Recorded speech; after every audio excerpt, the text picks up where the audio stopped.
Esta é mais uma produção da Federação Espírita Pernambucana, para você que curte podcasts. Bom, é isso mesmo. Hoje nós vamos falar sobre a família como sol para as almas, roteiro para a vida. Mas antes de mais nada, bom dia, meus irmãos, minhas irmãs. Cá estou de volta, com a mesma voz. Então, bom, quando a gente começa a pensar em família na perspectiva espírita, a gente imagina e a gente sabe que as nossas famílias começaram antes mesmo de estarmos na Terra.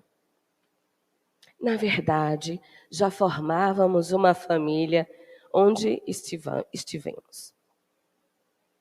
Seja numa colônia de assistência, seja numa colônia de trabalho, nós estávamos lá e as nossas formações também eram uma formação de família. O que significa isso para a gente? Como é que a gente pode entender isso? Lá no Livro dos Espíritos, a família é uma lei. Ou seja, nós, como seres gregários, sociais que somos, precisamos estar organizados em sociedade, em família. A família é tão importante para a doutrina espírita, não é? Na verdade, na visão, na ótica da doutrina, que não há como nós estarmos na Terra sem ter família. Sejam as famílias originárias, sejam as famílias adotivas, sejam as famílias que cuidam de nós, mesmo que não sejam aquelas que primeiramente deveriam nos abrigar. Então, quando nós pensamos em família, em primeiro momento nós pensamos onde eu estava, que planejaram para mim ou que eu pude participar do meu planejamento. Eu fico imaginando num álbum de família a gente ter o retrato antes da gente chegar na família. Imagine. Eu gostaria de saber como teria sido, por exemplo, os espíritos que estariam responsáveis pela minha encarnação a me dizer: você precisa estar naquele núcleo, com aquelas famílias. E depois que a gente descobre isso e vai desenvolvendo os nossos laços, os nossos vínculos familiares, nós vamos percebendo: eu estou no lugar certo. Bom, às vezes é-nos tão estranho que parece que as famílias são assim, no mínimo, esquisitas, não é? Quando a gente chega. Mas a gente também é alguém a ser descoberto. Quem é aquele que chega? Quem é aquele que está? Na frase de Jesus, quando ele diz: quem é minha mãe? Quem são meus irmãos? Na perspectiva de dizer que a amplitude do sentido de família vai muito mais além do que aquele pequeno núcleo. Era isso que ele queria dizer para a gente. Mas é verdade que quando olhamos para o nosso próprio núcleo, nós tentamos entender as nossas relações. Mas por mais complexo que seja o nosso clã, diz Camilo através de Raul Teixeira, no livro Minha Família, o Mundo e Eu, por maiores que sejam as limitações que apresentem, físicas, culturais, sociais ou morais, que busques entender, diz ele para nós, não te localizaria nela se não houvesse um grande programa renovador ou reeducativo para ti e para os teus. É lógico. É um pouco jocoso a gente mostrar essa figura. Mas se a gente for parar para pensar nesta família, que é uma família, criada, né? É uma família da literatura, do desenho, a família Addams. A gente pode enxergar que cada membro, apesar de sua diversidade, de sua singularidade, cada um se encaixa naquele núcleo. E eles têm uma afinidade de pensamento, apesar de cada um, lógico, ter uma maneira de ver a vida. Cada um dos nossos membros, cada um de nós que forma a família, está intimamente ligado pela sintonia. Seja uma sintonia amorosa, vamos dizer assim, uma sintonia positiva, de laços afetivos já realizados anteriormente, ou a sintonia de quem precisa do outro para renovar, reeducar e redimensionar aquilo que não pôde ser num determinado momento. Nós contraímos, posso dizer assim, uns para com os outros, na grande confluência de amor de Deus, as possibilidades de estarmos juntos pela nossa sintonia. O que quer dizer que nós, evidentemente, somos atraídos pelas nossas necessidades, uns para com os outros. A nossa família é uma família ideal hoje, esta que nós temos, que guardam em si os seres mais caros, os seres mais importantes para nós.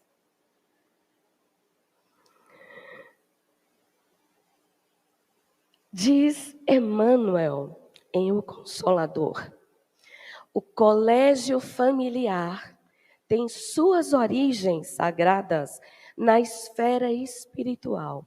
Olhe só. Então, não significa que nós formamos as nossas famílias pela busca física ou material. Seja qual for o nosso objetivo terreno, antes mesmo nós estivemos preparados para estar juntos. Pode ter sido compulsória de estar juntos, mas na grande maioria de nós, no momento em que nos encontramos, podemos dizer, de uma forma geral, que nós fomos consultados. Lembram de André Luiz falando da reencarnação de Sigismundo? Aqueles 3 personagens traziam entre si um enlace do infortúnio de uma vida anterior. E aqueles 2, o casal, que formavam uma família, foram preparados para receber Sigismundo. E era tão dolorosa a condição de Sigismundo, que ele, diante de Avelino, dizia: por favor, queira-me, me permita que eu seja seu filho. Imaginem, nós, para os nossos pais, me permitam nascer entre vocês, pois preciso tanto de vossa companhia. E finalmente, Avelino, ainda tomado de rancor, cede à proposta reencarnatória, tendo Sigismundo como filho. Não é lindo saber disso? É consolador. É renovador. Porque, diante daquela obra, André Luiz traz para nós a importância da nossa família. Ainda que seja estranha para nós, ela é imprescindível. E Emmanuel continua: em seus laços reúnem-se todos que se comprometeram no além a desenvolver na terra uma tarefa construtiva de fraternidade real e definitiva. Então a gente começa a perceber, nossa, a gente tem muito trabalho para fazer. E de fato temos. Renovar laços, renovar vínculos, significa que nós precisamos olhar como nos relacionamos e a importância que tem aquelas pessoas para a nossa vida. Mas mais do que isso, queridos, que importância eu tenho na vida daquelas pessoas? O que estou deixando? O que eu posso deixar? O que eu posso contribuir para que depois de minha vinda, de estar convosco, tu possas lembrar de mim com a saudade salutar de que estivemos juntos e trabalhemos muito e sem demora para a nossa própria redenção. Joana de Ângeles traz, então, a configuração da família moderna, pensando agora como uma constelação. E é o que vemos nessa imagem. Então, nós temos círculos, dentro dos círculos, as imagens de desenho, perfis de pessoas. Mas essas pessoas, elas estão ligadas como numa teia, e em volta delas circulam astros e planetas. É assim que a Joana de Ângeles nos mostra a constelação familiar. E ela diz para nós, a visão moderna da família é uma constelação cintilante, olha só, em que o amor é a fonte geradora de energia que sustenta todos os membros daquele núcleo, que são os pais responsáveis pela manutenção, condução e desenvolvimento com um equilíbrio saudável. Joana de Ângeles, ao nos mostrar a constelação familiar, ela quer dizer para nós que nós não somos apenas um agrupamento de pessoas com o objetivo do nosso melhoramento. Uma constelação, ela tem as suas órbitas. Cada planeta tem uma órbita diferente, um peso diferente no sistema.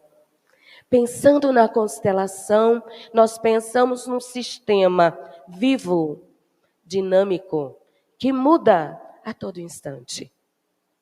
A proximidade com o Sol, que faz daquele ser aquecido ou resfriado nos tempos reais para a nossa própria subsistência. Esse Sol é o Sol do amor, que nos liga, que nos torna próximos, confiantemente próximos, porque o vínculo acontece de forma natural, porque nos buscamos, mas é necessário ter uma posição de ser confiável. Eu posso confiar em ti quando a minha doença chegar. Eu posso depender de ti, sem que eu possa perder a minha dignidade, a minha individualidade. E nessa confluência, nós vamos nos relacionando e mudando de posições. Uma vez, os pais, então, tendo a sua prole pequena, traz no seu seio a condição de proteção e cuidado. Quando mais tarde, são eles que necessitam de nós como filhos, como cuidadores e guardadores da qualidade de vida. Então, este esquema que a nossa querida Joana de Ângeles, em Constelação Familiar, nos propõe a entender, nos coloca para compreender, para refletir sobre a nossa própria família. Como diria Emmanuel, eu acho interessante, porque eles falam de colégio familiar.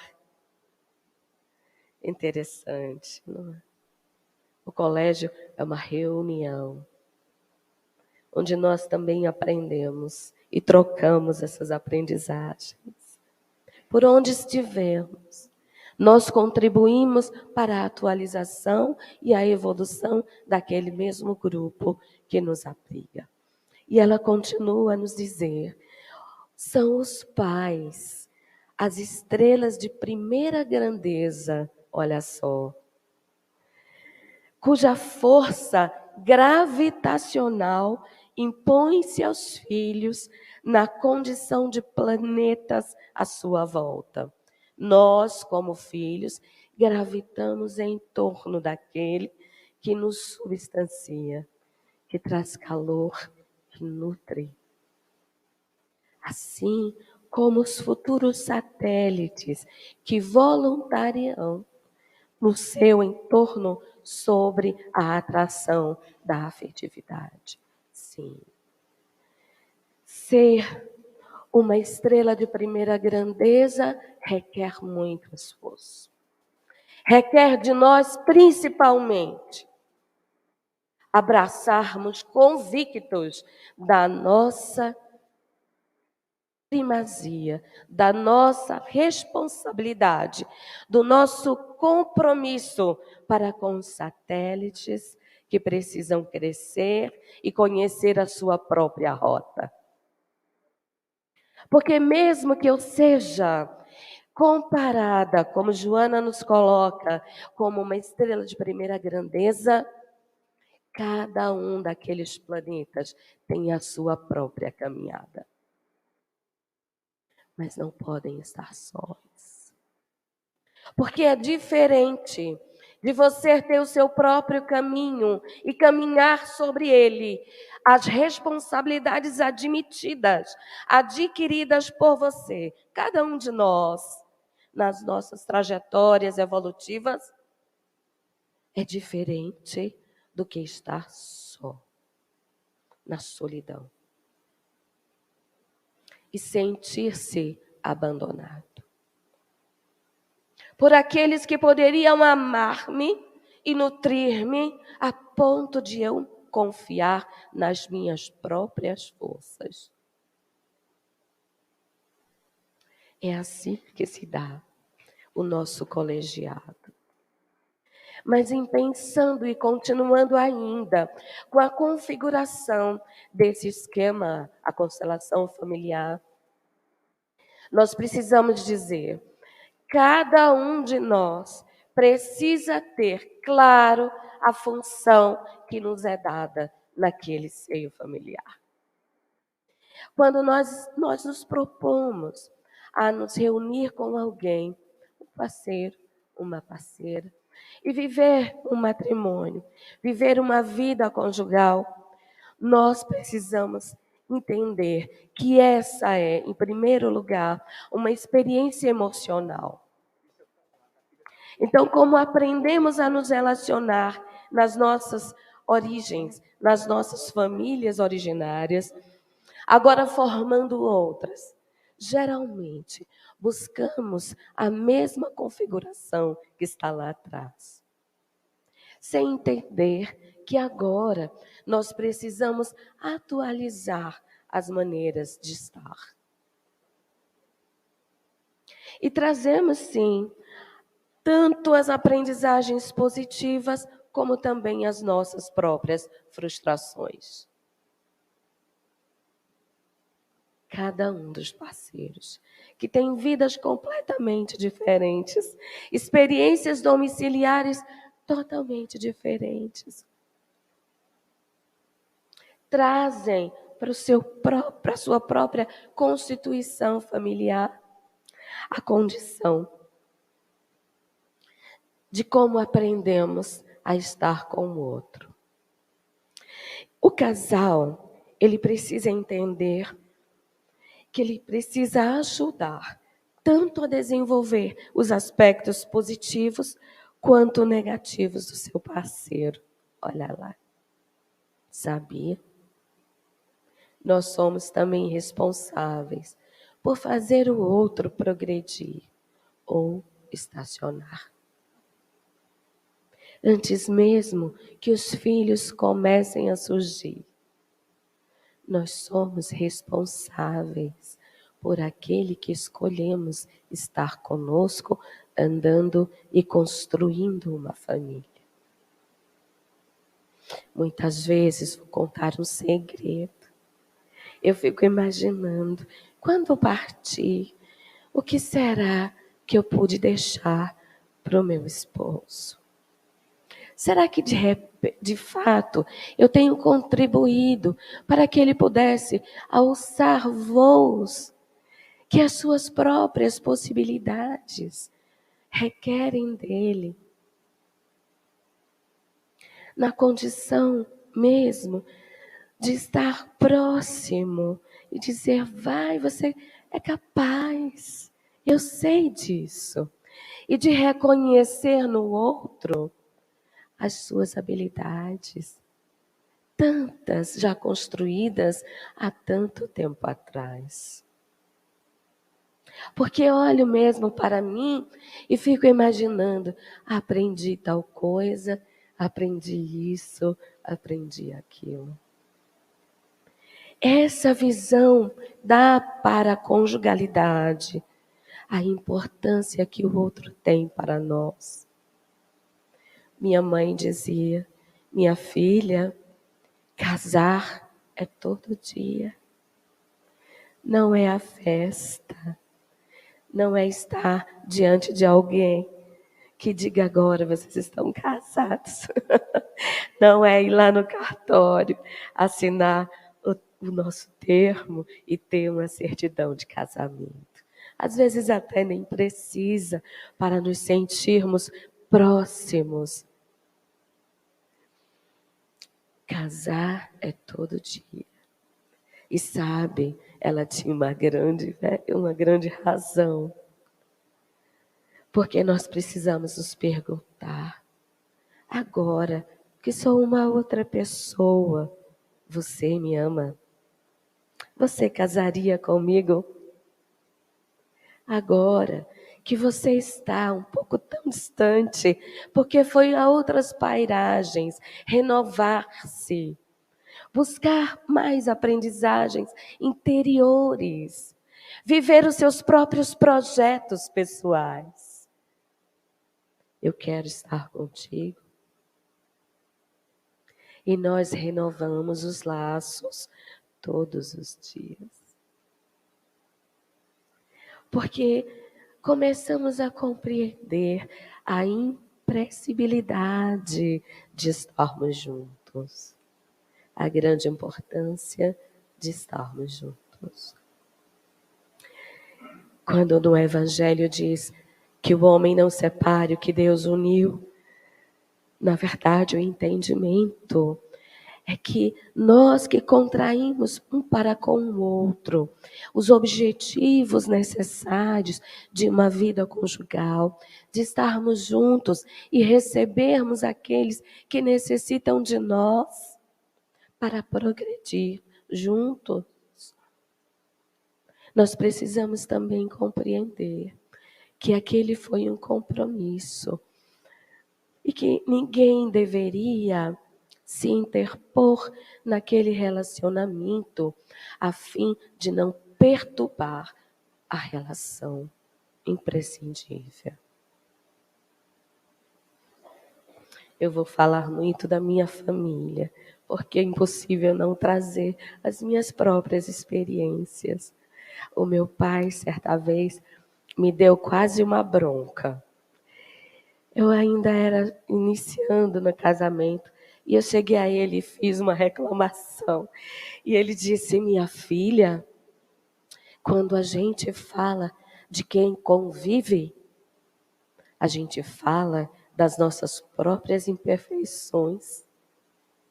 Porque estamos e escolhemos estar com quem está. Então foi minha escolha estar com aquela pessoa. Se o defeito dele trazia para mim alguma dificuldade, significa duas coisas.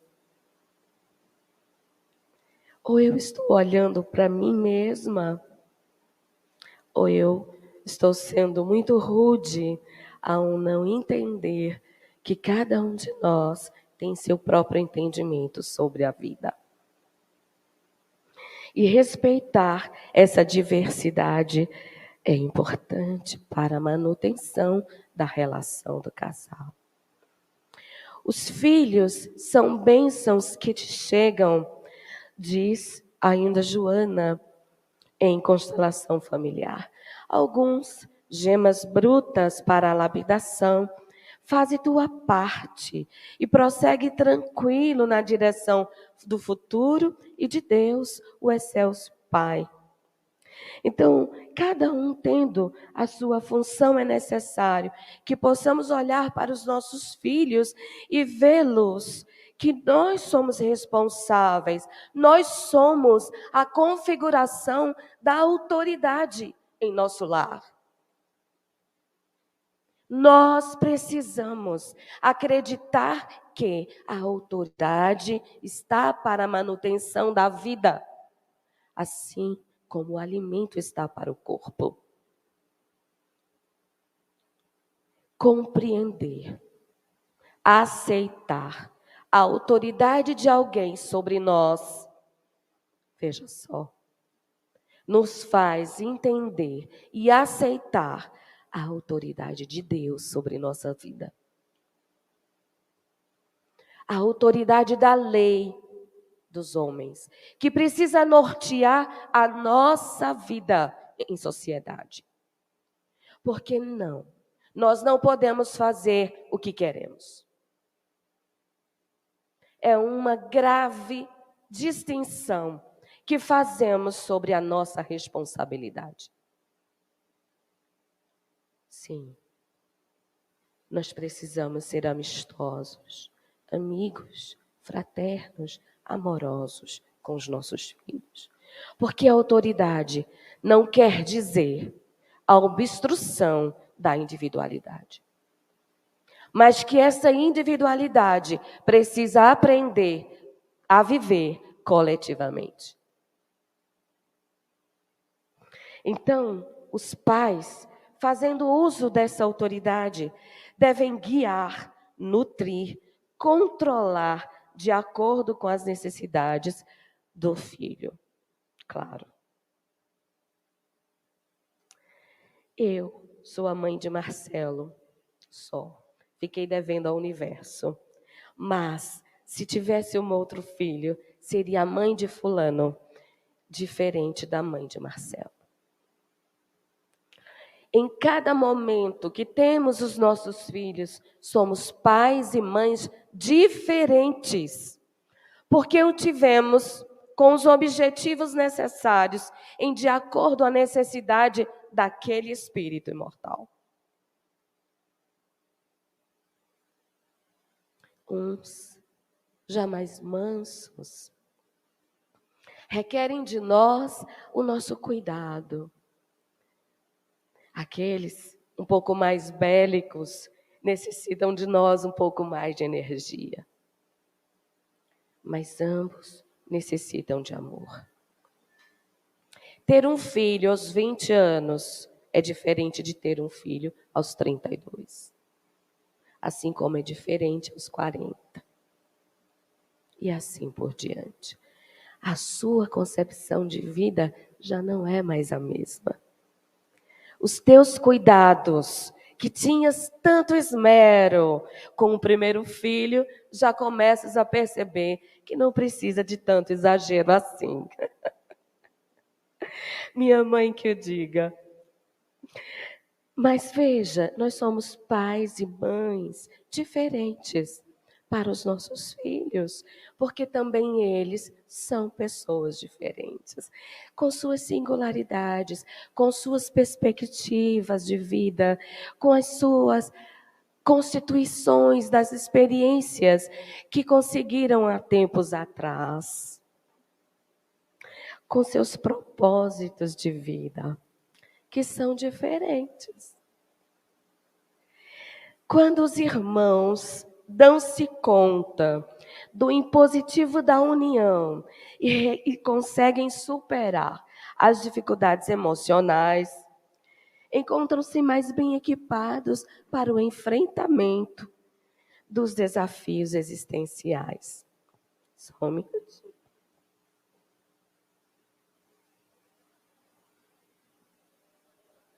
Então, o reconhecimento de um irmão para o outro, a posição onde você está, se é mais velho, se é do meio, se é o caçula.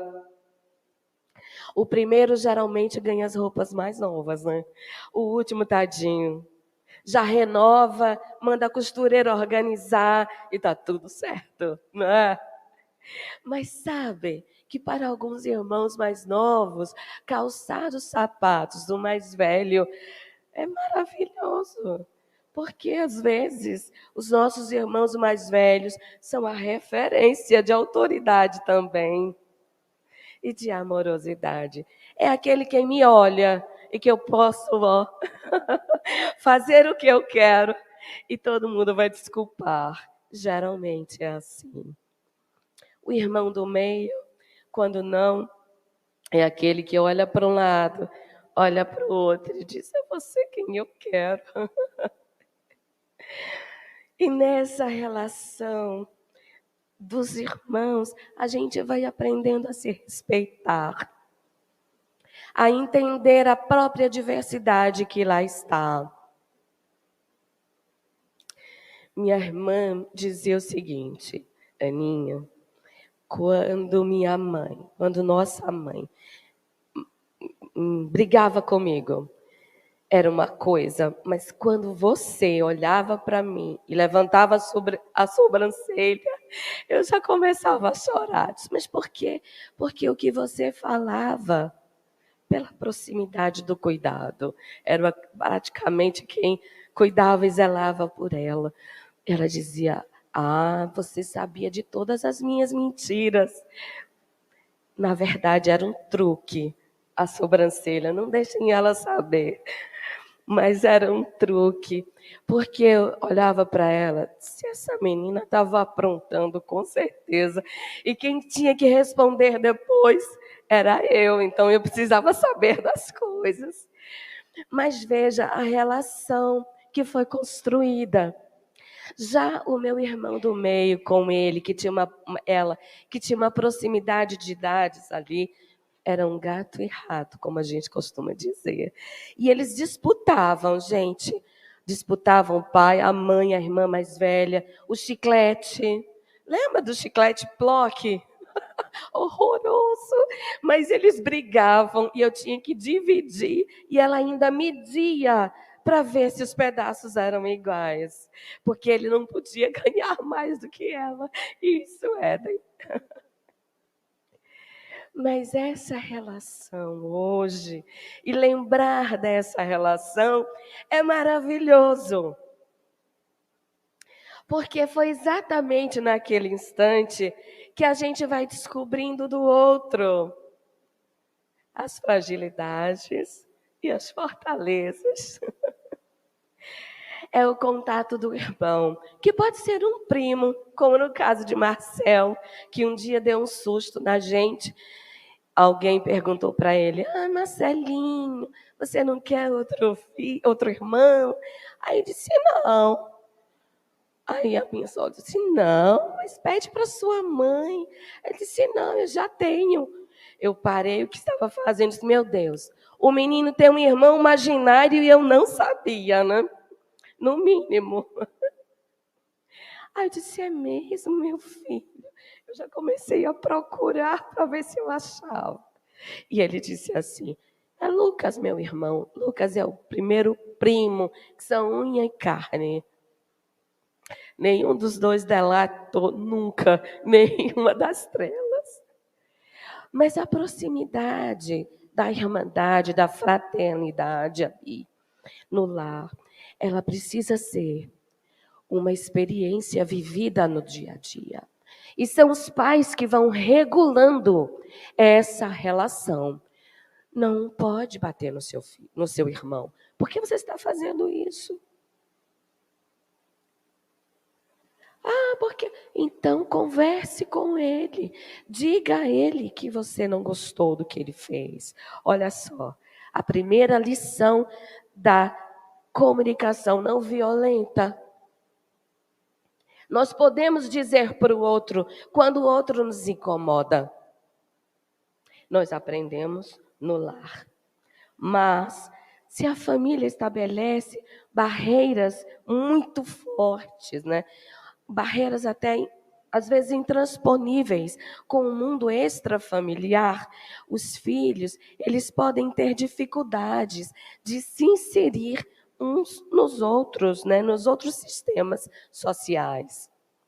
Eles não vão saber lidar com as diferenças das pessoas e ser quem são.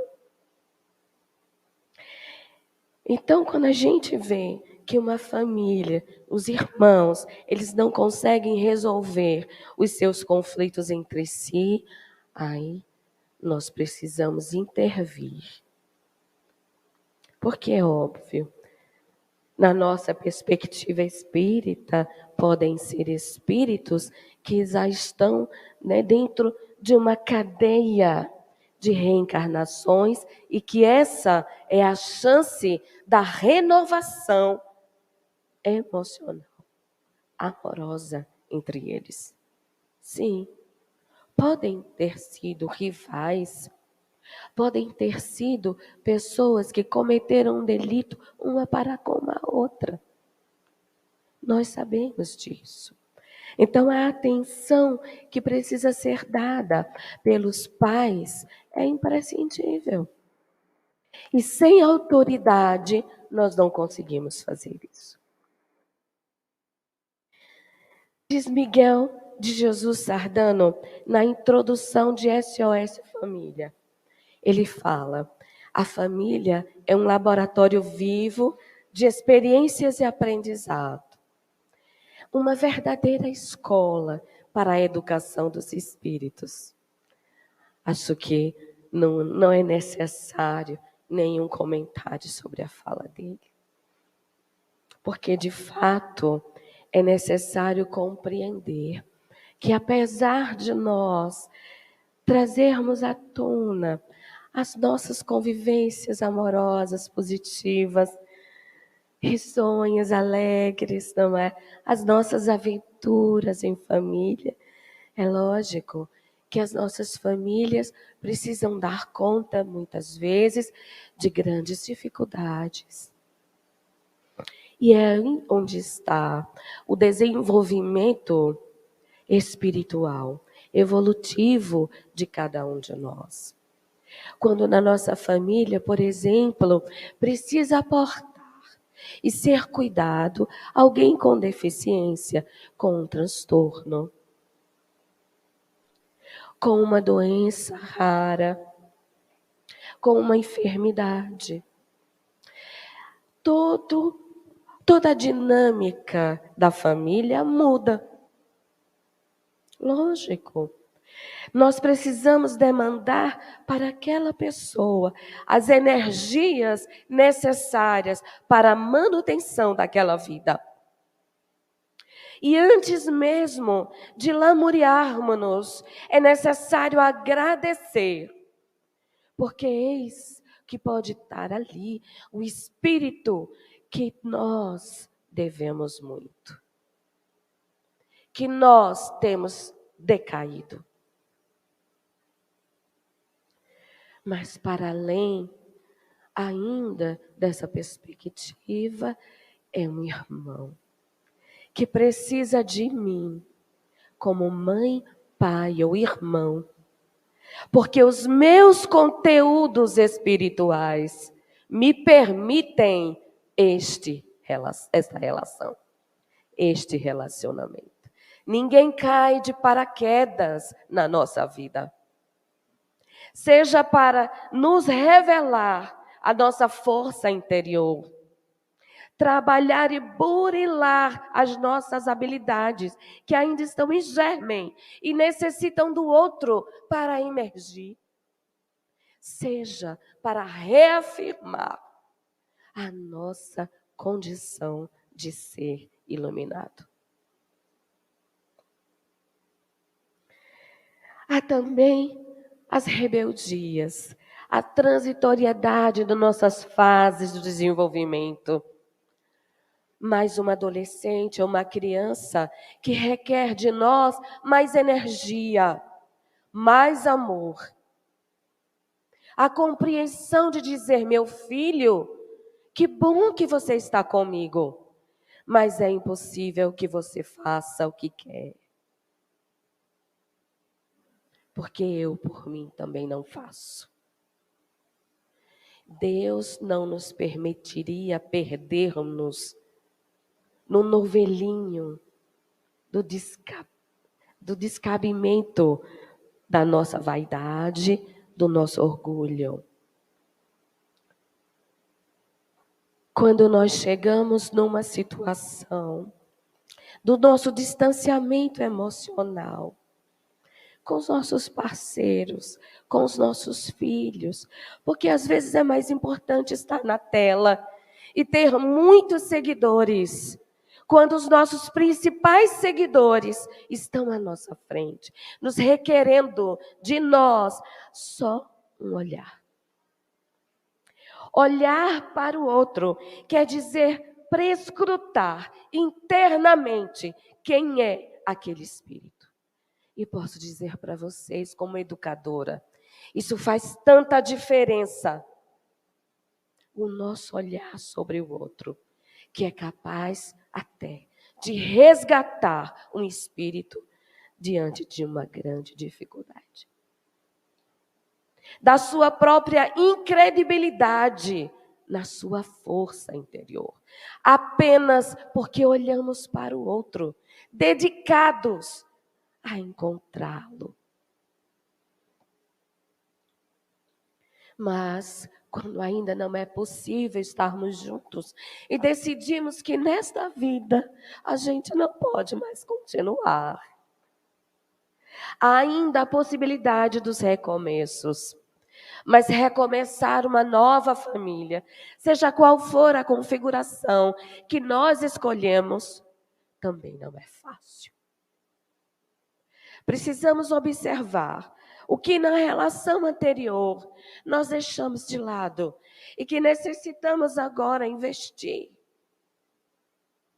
Porque uma relação, um relacionamento é feito por dois polos. 50%, 50% para fazer 100%.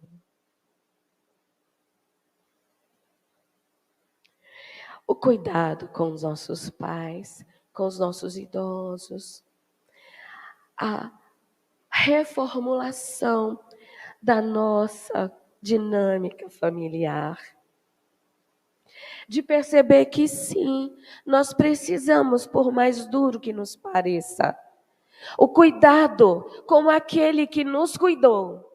E se por acaso ele falhou conosco, nós ainda temos a chance de renovar aquele vínculo. Porque Deus nos deu essa oportunidade. Desempenhar, colocar a nossa energia nessa relação final, quando os nossos pais se despedem de nós para voltar à pátria espiritual, pode ser a redenção desses dois espíritos. E quando tudo acabar, nós, em nossa consciência tranquila, nós podemos dizer, que bom que eu te cuidei. os meus haveres foram todos para ti. Não temos mais nada. Aqui chorar, aqui nos lamentar, porque daqui para frente seremos amor onde estivermos. O luto que precisa ser vivido e compreendido, às vezes até aceitado. E então Gabriel Salum, no livro Espiritualidade nas Relações para Viver e Conviver em Paz, da editora FEGS. Na verdade, o nome da editora é Francisco Spinelli. Ele diz o seguinte, achei muito interessante trazer para vocês. Nenhuma conquista humana é edificada sem esforço. E não é diferente com as uniões conjugais, que precisam espiritualizar-se e ser percebida como propósito de aprimoramento recíproco. Nós precisamos investir nas nossas relações, porque pode ser que a gente não tenha mais uma segunda chance. E pode ser que a segunda chance requeira de nós ainda muito mais. Então precisamos ser sinceros, leais. Leais. Meu pai dizia, filha, quando nós somos verdadeiros conosco, em primeiro lugar, é inevitável não ser com os outros. Porque ser quem somos é importante. E sejam quais sejam, diz Emmanuel, através do Chico, na mensagem Família Ontem e Hoje, os teus obstáculos à família, sejam quais sejam eles, é preciso reconhecer que toda construção moral no reino de Deus, perante o mundo, começa nos alicerces invisíveis da luta em casa. Olha,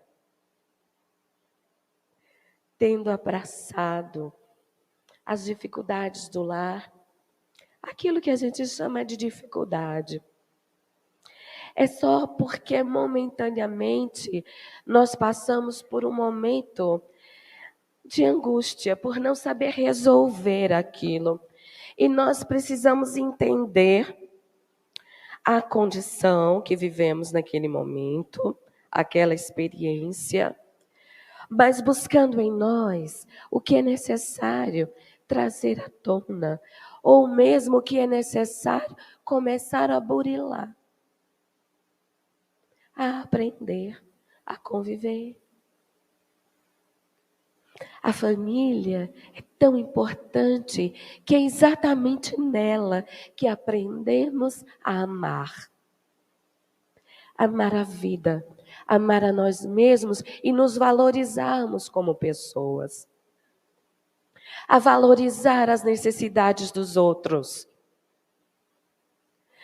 A poder compartilhar com o outro o que temos. Essas experiências surgem da dificuldade das nossas relações. E aquilo que chamamos de dor, nada mais é. Dor é a nossa prova, de onde precisamos aprender as nossas virtudes. Porque as virtudes só podem ser virtudes, chamadas de virtudes, quando nós nos demos a condição de viver cada um dos valores que aprendemos. É impossível saber o que sabemos, ter ideia do que aprendemos, se não temos capacidade de utilizar a paciência, a tolerância, a renovação, o amor, a abnegação, a resiliência. Nenhum outro lugar nos daria esta experiência que não fosse o nosso lar. Porque é no lar onde somos quem somos, quem escolhemos ser. É aquela instância que nos mostra onde devemos mudar. E se o nosso discurso se distingue muito da nossa prática, não é, Éden? Eu lembrei. Claudinha está aí, mas eu acho que eu posso dizer, né, para ela. Quando as pessoas em casa olham para a gente assim, não é nada disso. São os primeiros a sinalizar para a gente que nós estamos muito distorcidos de nós mesmos, do que entendemos ser importante, não é? O meu filho, quando eu tinha que dar um limite, aí ele olhou para mim uma vez assim, mas você faz. Aí eu faço. Meu Deus, onde que eu faço?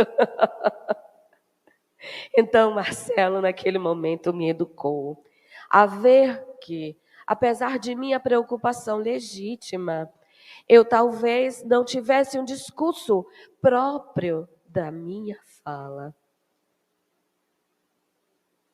A minha praxis, como diria Paulo Freire. Ou seja, a teoria, aquilo que eu aprendi no meu lar, que são os valores ideais para a minha família.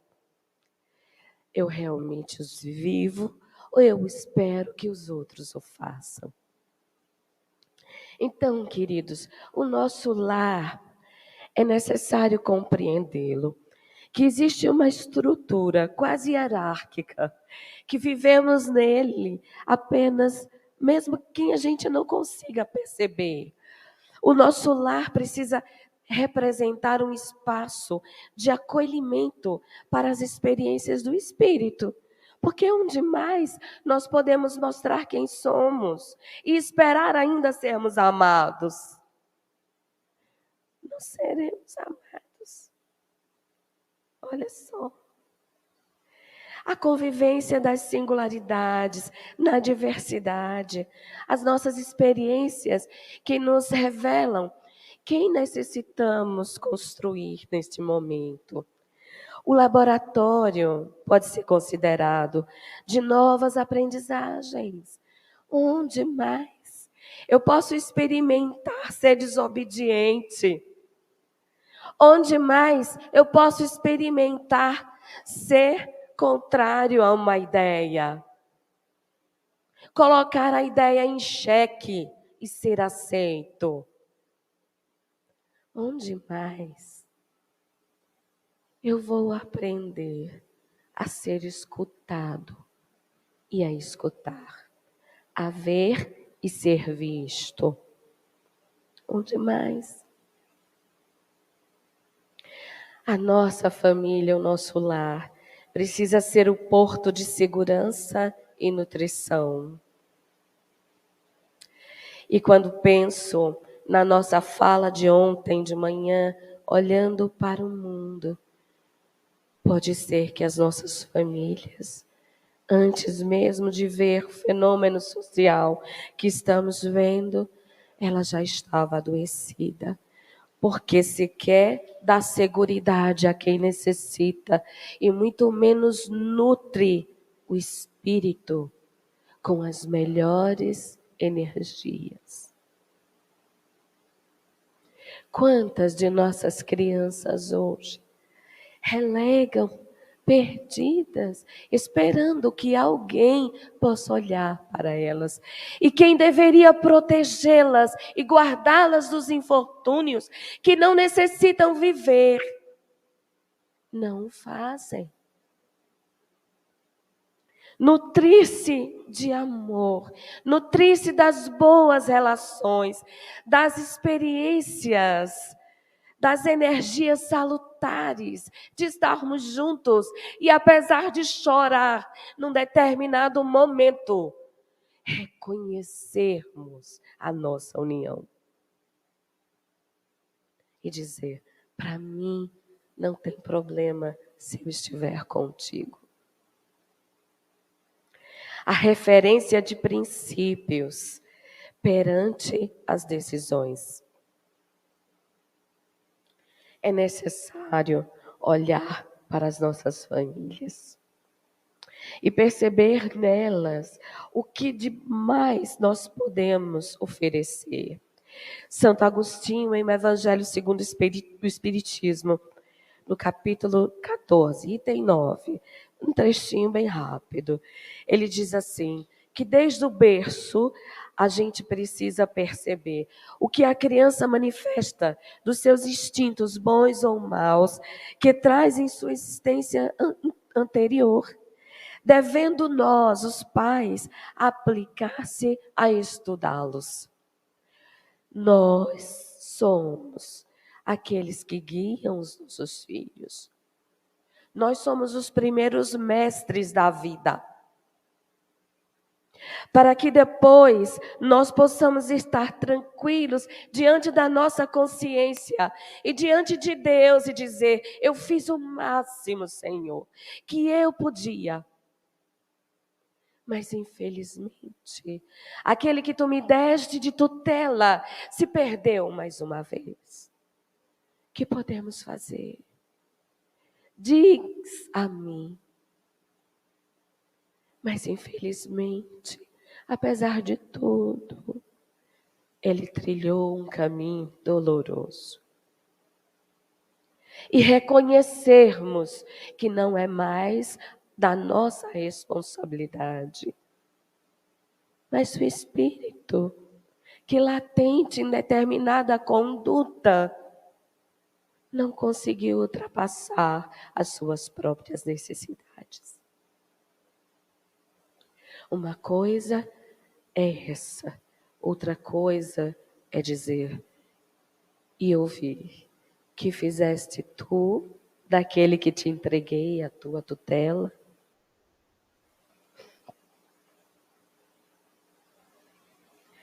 Então a educação, que é a base da nossa família, mas a educação não é a educação intelectual dita aqui, mas aquela que treina o espírito para alçar voos ainda mais altaneiros. Lacordaire, ele tem um texto numa revista espírita, e ele diz o seguinte, a sociedade não é mais do que o desenvolvimento da família. Olha lá. Se o homem sai da família corrupto, corrupto estará na sociedade. Vocês também, e eu sempre ouvi, nós criamos os nossos filhos para o mundo. Eu completaria com ponto e vírgula e diria, talvez para Deus. Nós deveríamos nos ocupar de criar os nossos filhos para Deus. Porque é para Ele que eles vão voltar, assim como nós. Estar no mundo sem ser do mundo requer também de nós, para os nossos filhos, a condição da aprendizagem dos princípios éticos e morais que eles precisam desenvolver no seio da família. E sobre isso depende de como nós nos comportamos. Um exemplo fala muito mais e educa muito mais que 1000 palavras. Então, estavam o pai e o filho numa pescaria. Mas o lago onde eles estavam tinha uma proibição para a pesca de determinados peixes. Eles estavam naquele momento de procriação. E era permitido apenas pescar alguns peixes e num peso X. Ou seja, quanto mais maduro o peixe estivesse, então mais próximo, não é, de novas crias, ou seja, do desenvolvimento da prole ele estava. Então, o pai com o filho e o filho joga a linha para o lago. Pouco depois, o caniço começa a puxar. E o pai diz, nossa, você pescou um peixe. Pai, me ajuda.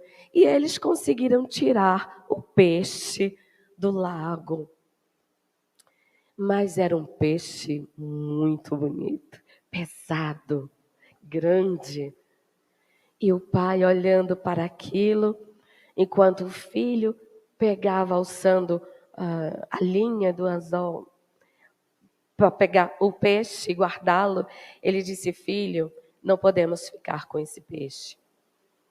Eu sei que falta apenas 2 horas para acabar a proibição, mas nós não podemos ficar com esse peixe.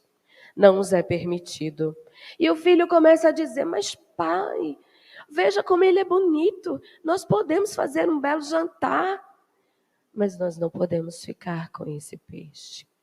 E o filho começa a olhar para um lado, para o outro, e percebe que não tinha ninguém. Inclusive as próprias embarcações já tinham saído. Eram apenas os 2 naquele lago. Disse: pai, mas não tem ninguém. Mas meu filho,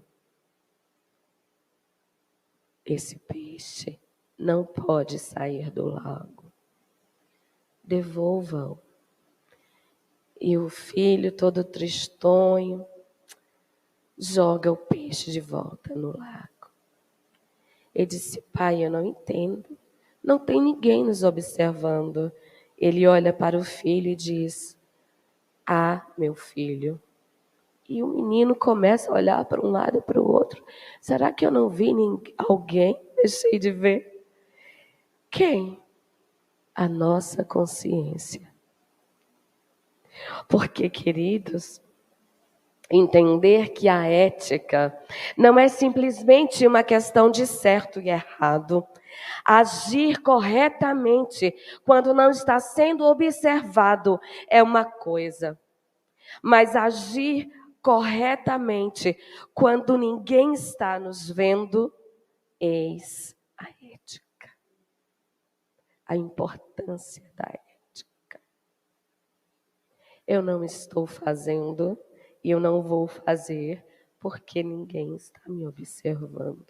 É o trancar-se no quarto, né, Éden? De ontem a fala dele. Então é necessário que desde o berço a gente possa perceber e dar as melhores lições que nós podemos intimamente dar. Como Gandhi, que recebendo uma mulher e pede: mestre, por favor, diz a meus filhos para não comerem mais açúcar. E ele diz: tudo bem, volte daqui a 1 semana. E ela fez isso, voltou dali 1 semana. E esperou a Mahatma chamá-la, ela e os filhos. E ela toda contente, botou os filhos diante de Gandhi. E Gandhi disse: meus filhos, não comam mais açúcar. E ela decepcionou-se. Eu esperei 1 semana só para o senhor dizer isso. Mas por quê? Eu precisava deixar de comer açúcar. Percebe?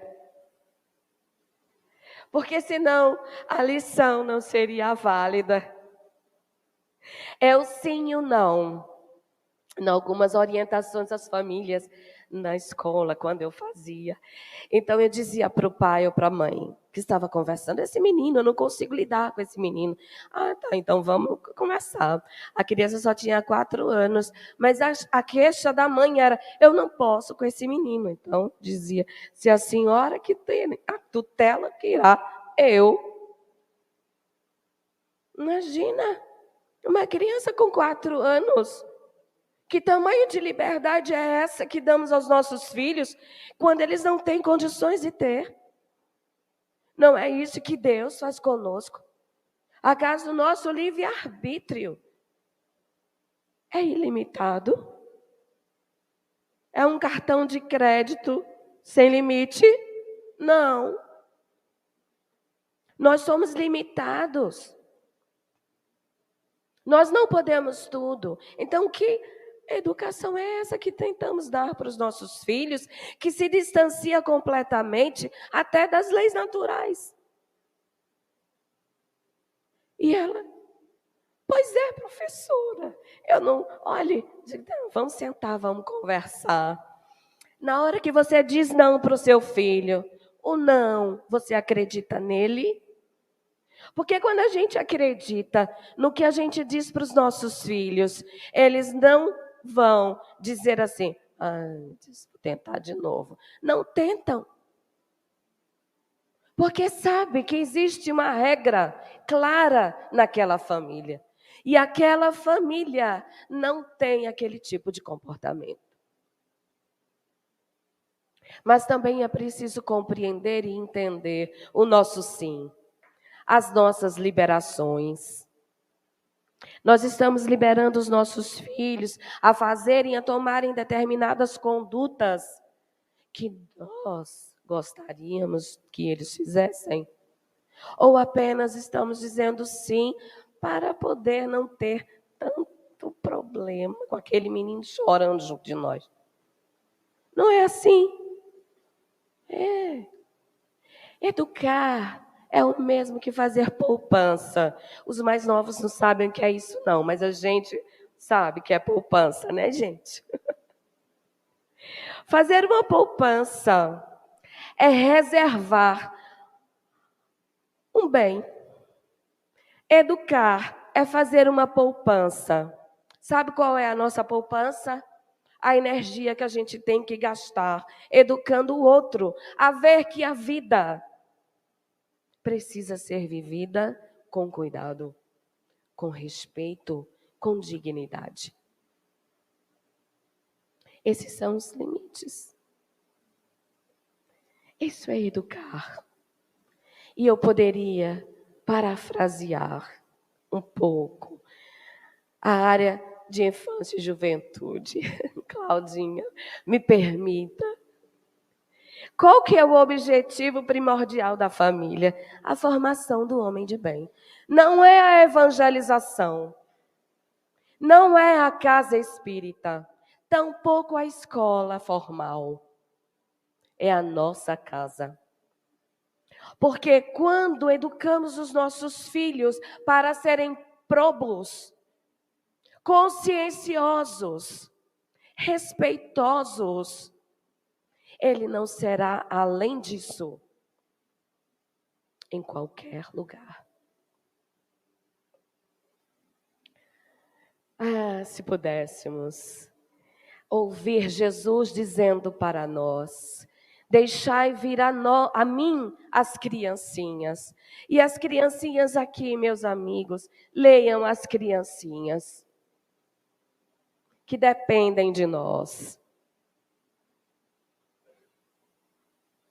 Porque não existe nenhum outro modelo a ser seguido, a não ser Jesus. Nós sabemos disso.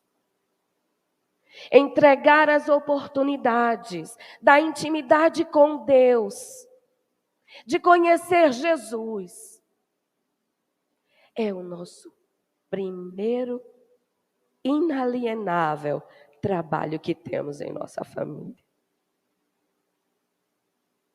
E diz Joana de Ângeles em Constelação Familiar: com o treinamento doméstico, o espírito adquire a capacidade de amar com a maior amplitude, ou seja, saindo do nosso lar, né? Do nosso ambiente físico para outros. E eu queria dizer que tudo que germina, germina de uma semente. Quando precisamos trazer o nosso filho a revelar para ele a necessidade de Deus em sua vida, ele não o fará se não o reconhecer antes. E ninguém faz uma escolha daquilo que não conhece. Ninguém escolhe o que não conhece.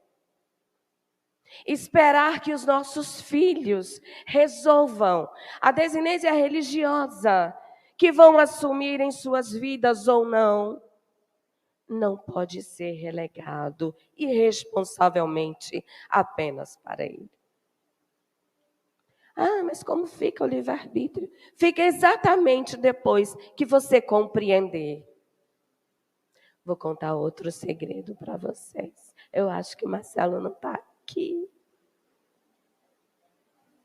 Então, nós estávamos na parada de ônibus e ele dizia, ele com 11 anos, na fase que ele precisava estar. Por que eu tenho que ir para aquele lugar ali? O lugar aqui é este. E eu esperando o ônibus, meu Deus, eu estou atrasada. E o menino... Aí eu olhei para ele e fiz, Tajiba, me ajuda. Eu olhei para ele imediatamente e disse, meu filho, você não sabe ainda? Não. Então é por isso que você vai. Quando você compreender por que está ali, aí você não precisa mais ir. Obrigada, Itagiba. Porque eu ajudei o meu filho, naquele momento, a ultrapassar as suas próprias dificuldades, diante da minha mesma que eu tive que ultrapassar. E eu sou muito grata a ele, por ter me permitido dizer para ele que eu tinha um grave propósito. Porque quando Deus olhasse para mim, eu precisava responder para Deus, Deus, eu te entreguei de volta. Ele chegou. Então eu agradeço muito por ele ser meu filho e eu poder ter aprendido a ser mãe na estrada com ele. E é o nosso lar que deve refletir a nossa busca com Deus. Porque o amor e a luz não entrarão num lar ao qual não podem receber, abrigar Jesus. Que todos nós estejamos mesmo convictos, apesar de todas as doces dificuldades que precisamos vivenciar, apesar de tudo, nós somos aqueles que juntos precisamos ser a família que precisamos. Coragem, avantes, sempre. Porque Deus está com os bons pais que se dedicam avidamente a fazerem de seus filhos, os filhos a reconhecerem a divindade maior que é Deus. Paz em nossos lares, amor profícuo e que toda luz resplandeça em cada um de nós. Em nossos lares. Abracemos os nossos amigos, os nossos irmãos mais queridos, mais caros para nós, para a nossa encarnação.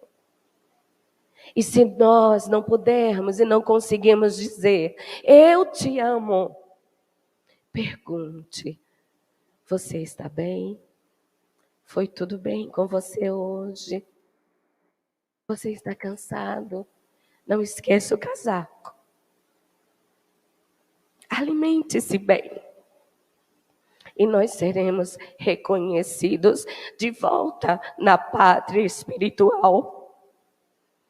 Como a família que todo esforço fez para se aproximar intimamente e espiritualmente daqueles irmãos amorosos, amados nossos. Muita paz, meus irmãos queridos. Você ouviu o podcast da Federação Espírita Pernambucana.